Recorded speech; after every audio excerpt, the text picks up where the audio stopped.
Over the last 2 years, there's been non-stop talk of crypto influencers who basically took people's money, spent it on lavish lifestyles, and failed to act as a proper custodian of capital. These types of people, from my view, think that they're going to be able to keep their Ponzis going forever, and they're just going to keep finding new investors. And to be frank, I'm not sure they even know that they're running scams or Ponzis. Imagine 1 minute you're on top of the world, driving fancy cars, going on luxury vacations with private planes, and the next minute you're making an apology video with a beaten up face facing bankruptcy. That's what happened to Aiden Pleterski. Ever heard of him? Aiden made himself out to be a genius trader of crypto. Sounds familiar, right? That's exactly what Sam Bankman-Fried did prior to starting FTX. But in Aiden's case, a quick glance at his social media would tell you something was up. After hearing about the returns he was promising investors and all of the extravagant things he was doing, it was pretty clear that investors' funds weren't necessarily going straight to investments. Elite cars? Check. Hopping around in private jets? Double check. Sipping margaritas on lavish vacations? Check again. Our boy wasn't just living large, he was living extra large. But in a sudden dramatic fall, all of that shiny success came crashing down around him when some eagle-eyed investor realized, hey, my hard-earned money isn't going into the next big thing in crypto, it's funding Aiden's next big splash in the Bahamas. Today, Aiden is a far cry from the confident crypto king that he once branded himself to be. In a disturbing video, Aiden is seen apologizing to his victims with a battered face. But is this really enough for him to easily get away from his multi-million-dollar crypto scam? Let's dive in. Today, we're venturing into the vibrant world of crypto influencers in Ontario, Canada, where 23-year-old Aiden Pleterski used to flex his digital muscles. Before he was branded as a scam artist, Aiden had a bunch of followers looking up to him. He was a social media influencer who posed a lavish lifestyle and a self-proclaimed crypto investor extraordinaire. His followers ate up his whole tale of riches and expertise, thinking, here's a guy who knows his stuff. But not all things that glitter are gold. In 2021, during the peak of the bull market, Aiden set up a crypto investing company under the name AP Private Equity, a sort of pseudo hedge fund for people looking to bet on the crypto markets via a money manager type. Investors were practically tripping over themselves to get on board with promises of 10 to 20% returns weekly that would pay them out 70% of the proceeds. You heard that right, 10 to 20% weekly. Insanity. Bernie Madoff wasn't that cavalier. And I'm not sure who's dumber here. Aiden for claiming he could get these returns, or the victims for believing it. For example, if you could receive returns of 10% weekly over a 2.5-year period, a $1,000 investment would grow to over $240 million. And based on the lawsuit, if you're receiving 70% of those proceeds, your $1,000 after 2.5 years is worth around $168 million.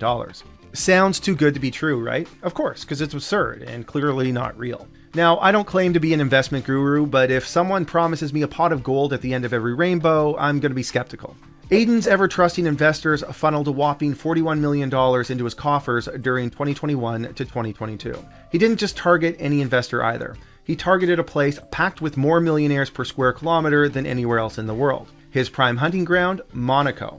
Aiden paid media so he could be featured in promotional headlines for millionaires to see in this specific market. So what's caused the downfall? Well, if not for Toronto realtor Sacha Singh, Pleterski's so-called business might have thrived. Singh poured $4.5 million Canadian into Aiden's fancy-sounding AP Private Equity Limited, expecting a $23 million return just a year later. Side note, I have to say that I find it bizarre that anyone with this kind of cash would be naive enough to think that this is a reasonable return. But things don't always pan out as planned. Although the agreement stated that Singh could pull out of his profits whenever and get them within 3 days, he faced a total different reality. Court papers showed he tried to withdraw amounts of $1 million, $300,000, and $3.5 million in February of 2022. However, his withdrawal requests were stonewalled with vague asset withdrawal issues. As if that wasn't enough, Singh got screenshots showing balances of $311 million and $1.4 million in Pleterski's personal and company accounts. But as it turns out, those images were a sham. When Singh discovered Pleterski was offloading his high-end cars and relocating his safety deposit box, that's when he decided it was time to bring in the law. Singh filed a lawsuit in July of 2022, effectively freezing Pleterski's accounts. A month later, AP and Aiden were declared bankrupt, with a third party stepping in to clean up the mess. The trustee managing the bankruptcy investigation took drastic measures, or as they like to call it, the extraordinary remedy of requesting arrest warrants for Aiden. Why, you ask? Well, it seems Aiden didn't fancy the idea of handing over his cell phones and other devices despite court orders. And it was only when these warrants were on the brink of being issued that our dear Aiden decided to finally comply. As the drama unfolded, some startling fun facts emerged. Only 2% of the investments actually went towards investing. The rest, endless luxury cars, private plane rides, lavish vacations, renting a lakefront mansion in Burlington for $45,000 a month, and $500 tips to a $40 meal. Just a typical Tuesday for Aiden. The way Aiden did business was also sketchy. Contracts via text messages, no proper accounting, and funds moving without anyone monitoring. However, he did have an excuse for this colossal mess. He said he was just a 20-year-old child, which is true. So maybe the real question is, why did people trust this 20-year-old kid with their money in the first place? So half a year into navigating this bankruptcy mess and the millions in claims, and Aiden was conveniently whisked away in a kidnapping. I don't condone this whole kidnapping and beating situation, but I can't say I sympathize with Aiden that much. It's hard to feel bad for a guy who appears to only be sorry because their sham ended. And it's even harder to feel bad once you hear the whole kidnapping story. He was basically kidnapped, held for 3 days, driven around Ontario, beaten and tortured, and then allowed to make one phone call. Now you'd think dear Aiden would call up someone important and capable of helping him, but no. He decided to ring his beloved Indian landlord, Sandeep Gupta, and asked him to pay $3 million to his kidnappers. And when the kidnappers couldn't get the ransom they were asked for, they just let Aiden go freely, like nothing happened. So let's talk about these kidnappers. The ringleader appears to be 39-year-old Akhil Haywood, an investor, and interestingly enough, the guy that introduced Singh to Aiden, who was charged with kidnapping him. The Toronto police also recently arrested 3 other individuals, including Tyler Fast, Darren Akeem-Pong, and Rakeem Henry. Haywood had entrusted Pleterski to grow his $740,000 in crypto and Forex, which is obviously a fraction of the $3 million he was asking for in the ransom. Now, in the end, nothing really happened to Aiden here, except for a couple of bruises to his face. Again, it's hard to feel bad for people who gave Aiden their money.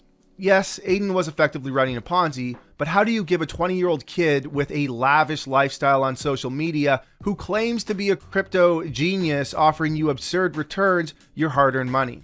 I mean, what did they think was going to happen? And in my opinion, all Ponzis require the same thing, which is that the founder of the Ponzi has that ability to make potential investor leads have that part of their brain trigger that says, I'm going to get rich. They often start to overlook obvious red flags, because if they actually consider these red flags, well, they aren't going to get rich. That being said, it's totally possible to invest in a company that does everything right with regulators, who still fails to execute and effectively runs away with investor cash. Now look, I'm a small cap investor. I've seen this tale numerous times, and I've been a victim to it more than once. But still, Aiden's story was just too good to be true, like most pump and dumps or crypto stories.